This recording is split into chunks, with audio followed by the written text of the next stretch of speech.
Flavio Buccino es docente y especialista en gestión educativa y nos visita hoy en 20 Manzanas. Gracias, Flavio, por estar acá. Gracias a vos por la invitación y a ustedes. ¿Por qué decidiste ser maestro? Siempre me interesó los temas de educación. Vengo de una familia donde de alguna u otra manera mi mamá fue secretaria de una escuela secundaria, entonces siempre tuve alguna relación con el tema educativo.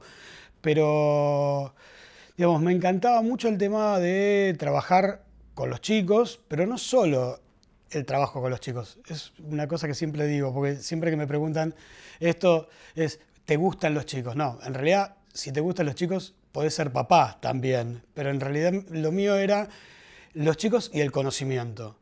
Ese trípode que me enseñaron cuando empecé el profesorado, que era yo como maestro, mediador entre el conocimiento y un chico que quiere aprender. Y eso me interesó muchísimo desde muy chiquito, creo que tenía 11, 12 años. Y sí, recuerdo que mi séptimo grado fue la impronta fuerte, porque a partir de ese momento tuve como el maestro que yo quería ser, que era mi maestro de séptimo grado, ¿no? ¿Y cómo te fue con la experiencia? ¿Estuviste enseñando durante unos años en los 80, en los 90? Empecé mi profesorado en el año 83, terminé mi profesorado en el año 85, inmediatamente empecé a trabajar como maestro. Tuve entre los 80 y los fines de los 90 en el grado, digamos en la trinchera, como algunos decimos.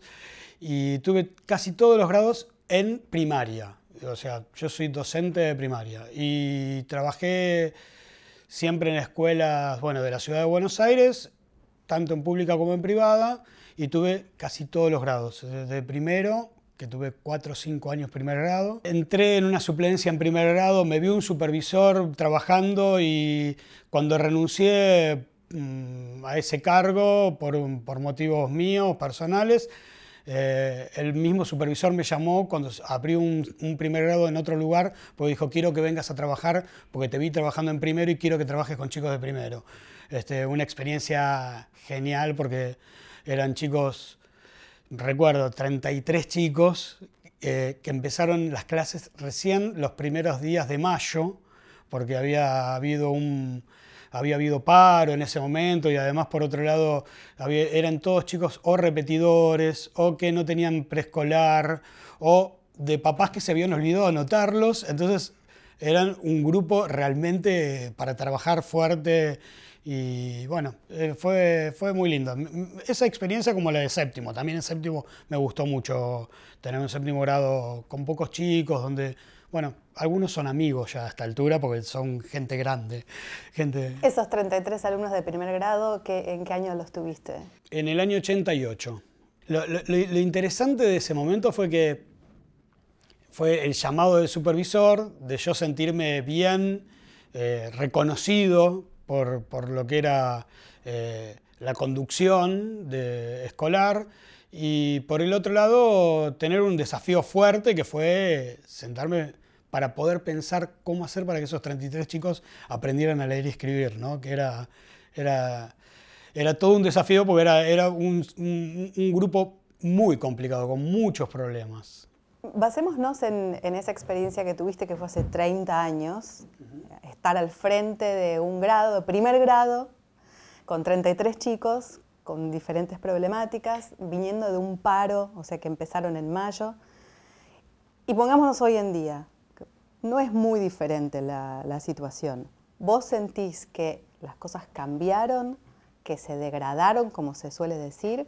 Ahora, cuando vos describís esa situación inicial, se ve bastante parecida a lo que es hoy. ¿Cuál es tu apreciación de lo que pasó en estos 30 años desde que te sentaste frente a un primer grado? Yo creo que la primavera democrática había abierto a la Argentina la posibilidad de pensar cosas que hoy nos cuesta un poco más pensar. No digo que no las pensemos, pero digo, nos cuesta un poco más y como que hay como también un sistema, un modelo de relajamiento y de cansancio, digo, de no haber conseguido resolver estos desafíos durante estos 30 años.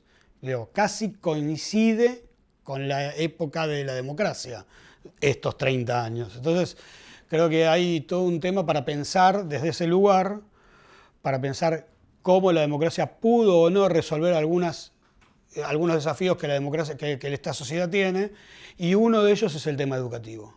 Una de las cosas que yo siempre digo es que la educación no es una variable independiente.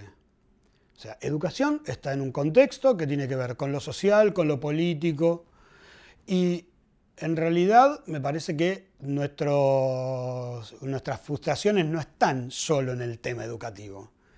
Nuestras frustraciones están en el contexto. Entonces, sí impactan sobre el ámbito de lo educativo.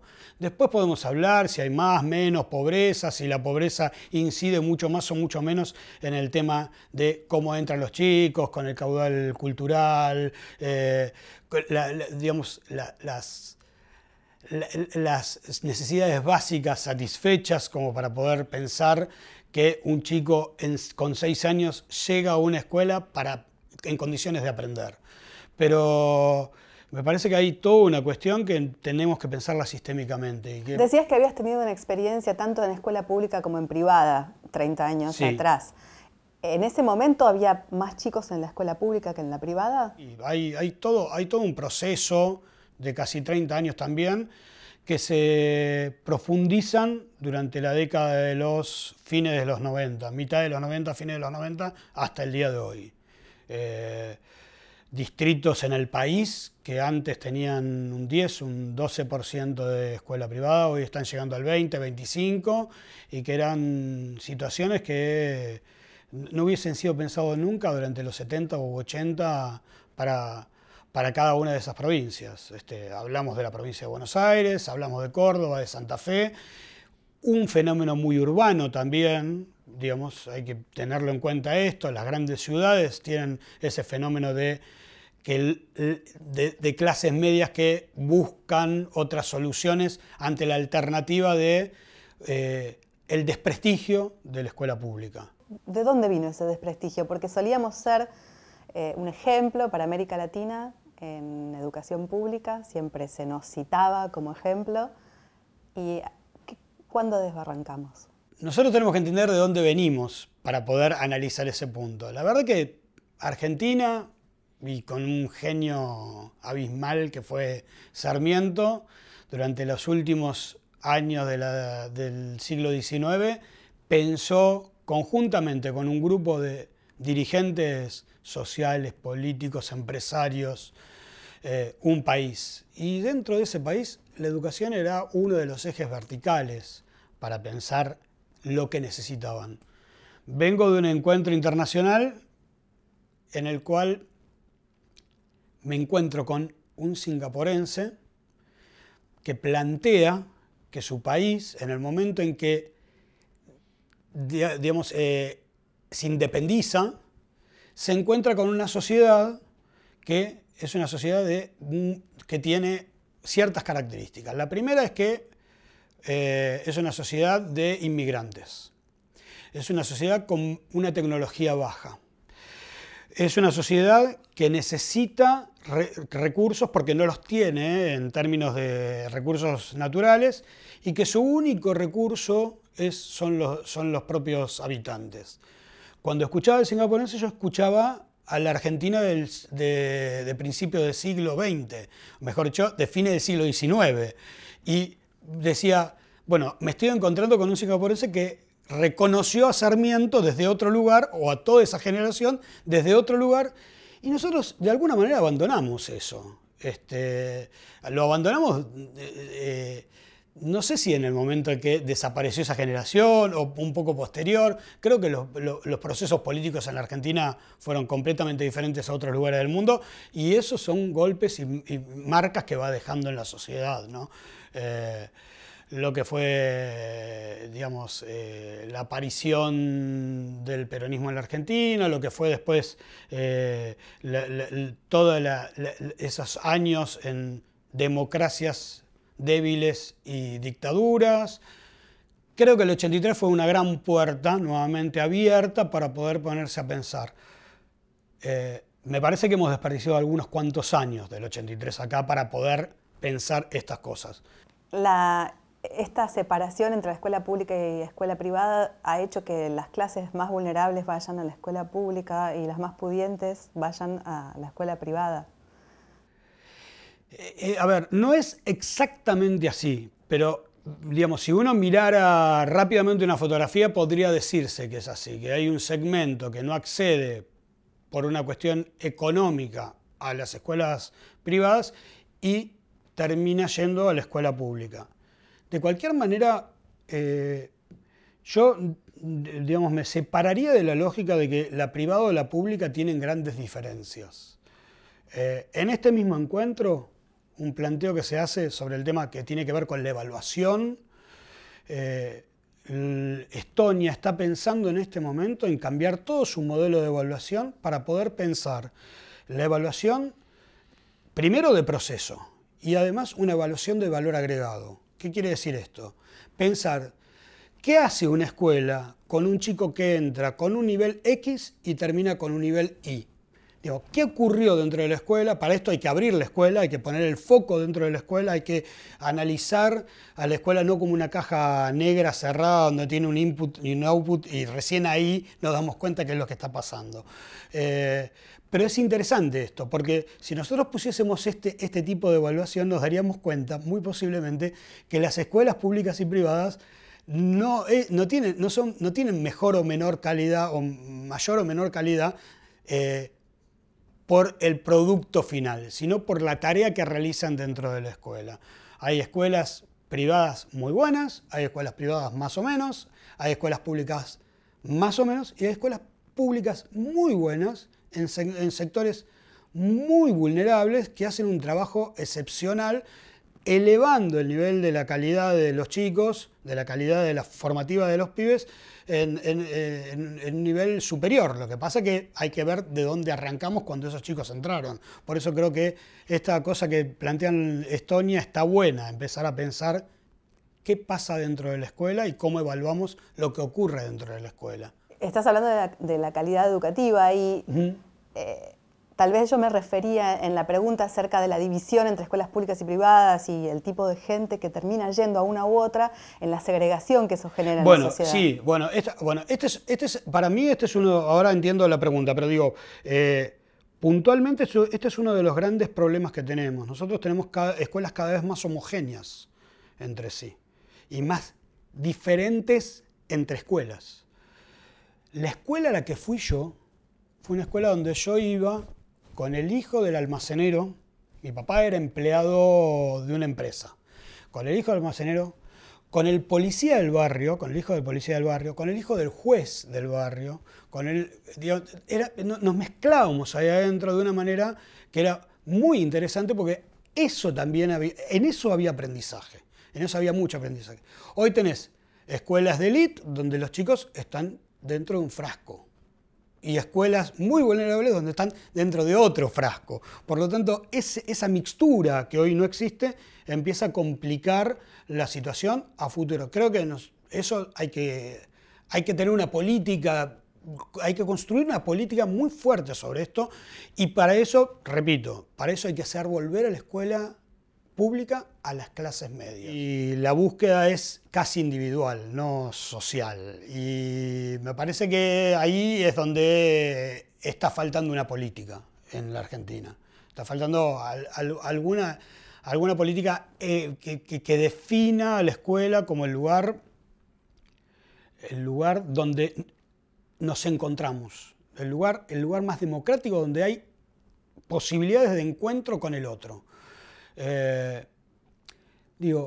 Es un problema, porque hoy vivimos en la Argentina un periodo, creo que es completamente al revés, donde el desprestigio es cada vez mayor, donde se centra en el desprestigio del docente, donde, una cosa que a mí me quedó clara de este encuentro en París, en un encuentro en la UNESCO, la verdad que un encuentro que realizó Rodolfo Terraño, que es nuestro representante en la UNESCO, un encuentro con los países del mundo que habían logrado los mejores lugares en las evaluaciones PISA para poder analizar prácticas educativas, o sea, buenas prácticas educativas, por los cuales en teoría ellos habían llegado a ser los primeros. Una de las cosas que encontré es, en todos los países, la confianza en los docentes. Hay un nivel de confianza en su profesorado que es impresionante. Se confía en la profesionalidad del docente. ¿Están mal pagos acá los docentes?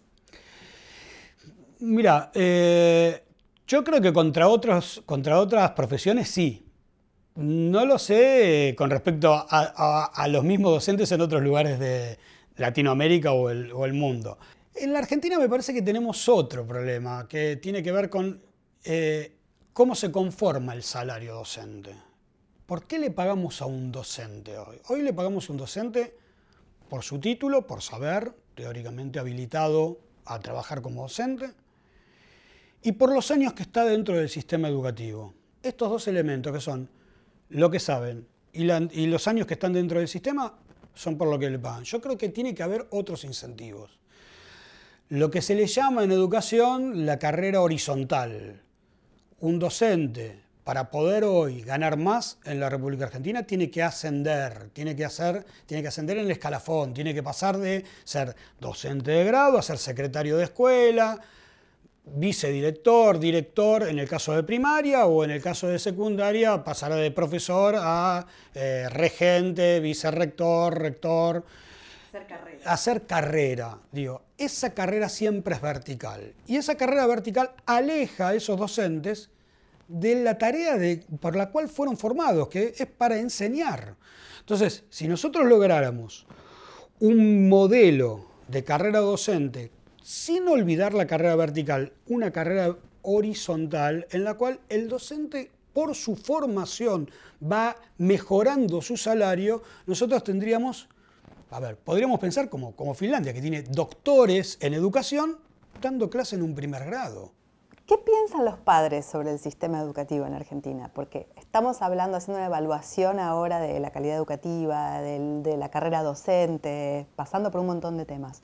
Pero los que toman la decisión sobre a dónde mandan a sus hijos a la escuela y sobre qué pretenden de los gobernantes con respecto a la educación son los padres. A ver, lo que piensan los padres es bastante contradictorio. En principio, los datos que tiran las encuestas tienen que ver con que los padres generalmente ven al sistema educativo como un sistema, digamos, que no está en el mejor de los niveles, que tiene mucha falta de calidad, etcétera, etcétera. Pero cuando se le pregunta sobre los chicos, sobre sus propios hijos, no hay un correlato de esa visión que tienen con respecto al sistema de lo que ocurre con su grupo familiar. Las expectativas de los padres, ¿cuáles son realmente? Esa es la pregunta. Hay sectores que en realidad la escuela la toman como un lugar más de socialización y no están tan preocupados por lo que aprendan los chicos dentro de esa escuela. Sin ir más lejos, yo recuerdo, no hace mucho, un funcionario público importante de la República Argentina que le preguntaron qué esperaba de la escuela de sus hijos. Y las tres primeras respuestas que le dio al periodista tuvieron que ver con la primera, que fuera feliz, que me parece que es buenísimo, que es importantísimo que la escuela haga feliz, porque el conocimiento te hace feliz. Pero yo esperaba que la segunda respuesta fuera conocimientos, habilidades. Y la segunda respuesta fue que tenga amigos, que tenga un grupo de relación igual. Yo creo que esta lógica de divisoria en la sociedad está marcando que lo importante, y la escuela es una institución más de esta sociedad. Y así como se rompió la sociedad con muchísimas instituciones. Acá se discute a la justicia, se discute a los parlamentos, se discute a los ejecutivos, se discute a los gremios, se discute hasta a la iglesia. ¿Por qué no iba a ocurrir que a la escuela también se la discuta? Entonces, me parece interesante pensarlo de esta manera y no tanto de lo que ocurre concretamente en la escuela, en el trabajo, porque el trabajo cotidiano de la escuela sigue. nosotros seguimos teniendo docentes con chicos que aprenden todos los días y esa cotidianeidad se pierde en este mare magnum de, digamos, de planteos que se realizan a nivel macro. Digo, esta divisoria entre lo macro y lo micro también impacta mucho. Hablabas antes de abrir la caja negra, de lo que pasa, el proceso educativo, que fue lo que hizo Estonia, ¿no? Es lo que está intentando hacer Estonia. Lo que está intentando hacer Estonia, lo que contó en la UNESCO en París. Sí. ¿Qué se ve ahí en Argentina, en esa caja negra? Mucho. Hay un montón de cosas dentro de esa caja negra, pero muchísimas cosas. Hay trabajos excepcionales de escuelas en diversos puntos del país. El otro día recordaba, porque me lo comentaba una compañera, una chica, yo tengo Twitter y me conecto mucho por Twitter con gente del interior, y me mandaba fotos de una escuela en Jujuy, en un lugar que uno lo ve y dice, ¿cómo puede ser que haya chicos acá directamente? Porque no, y un maestro y trabajando, y las computadoras y la conectividad a internet, pero además trabajando en las cuestiones cotidianas. Los chicos crían cabras, ovejas, bueno, esas cosas de la cotidianidad. Y es una escuela secundaria, donde los chicos van los lunes y los sábados a la mañana regresan a sus lugares de donde viven. Y hay muchísimos trabajos así. No lo quiero marcar por lo denodado y esta cosa, no.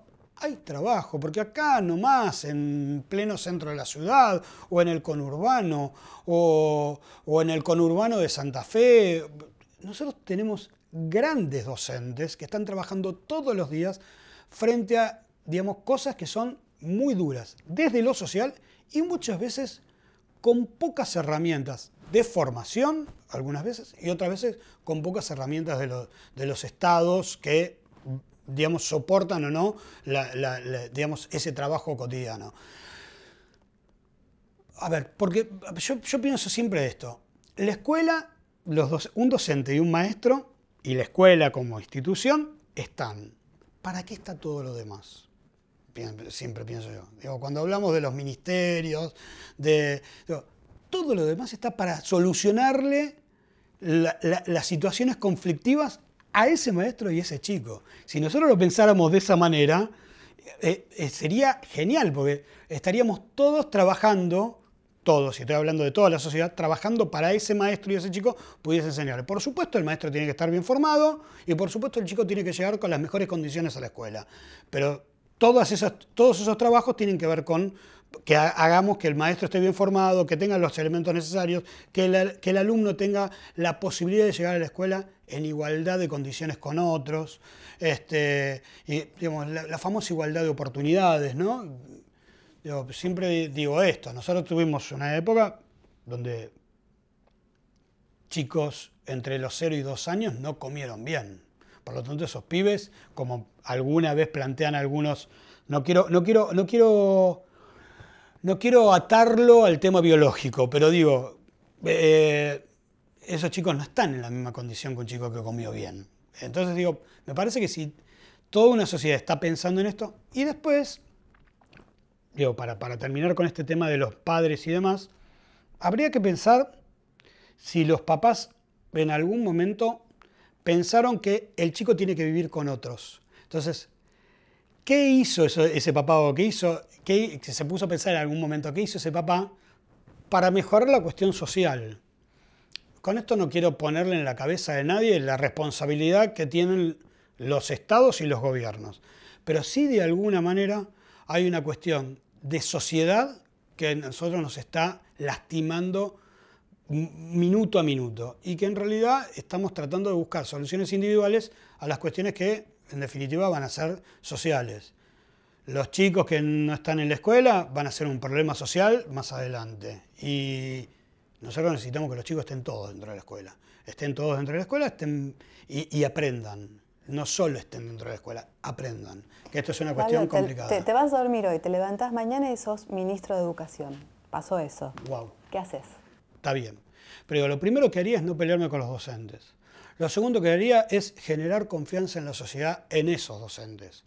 Lo tercero que haría es sentar en una gran mesa a todos y generar niveles de consenso. Y una cosa más. Previsión. La Argentina tiene un grave problema, que es las políticas públicas se construyen a partir de percepciones y no del conocimiento. Yo tengo esta íntima convicción. Y esta cuestión de la creación de políticas públicas es un problema en educación. Nosotros estamos cambiando casi constantemente. Esto yo creo que tiene que ver con ese refrán horrible que es cada maestrito con su librito. Bueno, en educación nosotros tenemos este grave problema. Si lo llevamos este refrán a la lógica de la construcción de políticas educativas, nunca vamos a tener una política pública a largo plazo. Y sí, vamos a tener, como tenemos hoy, que es otra crítica que hago, que enseguida le ponemos el sello de esto tiene que ser una política de Estado. Es como esa lógica de que no vamos a lograr nunca. Cuando le ponemos ese título, estamos muertos. Porque en realidad lo que nosotros tenemos que construir es política pública. Después, si es de Estado o no es de Estado, lo veremos.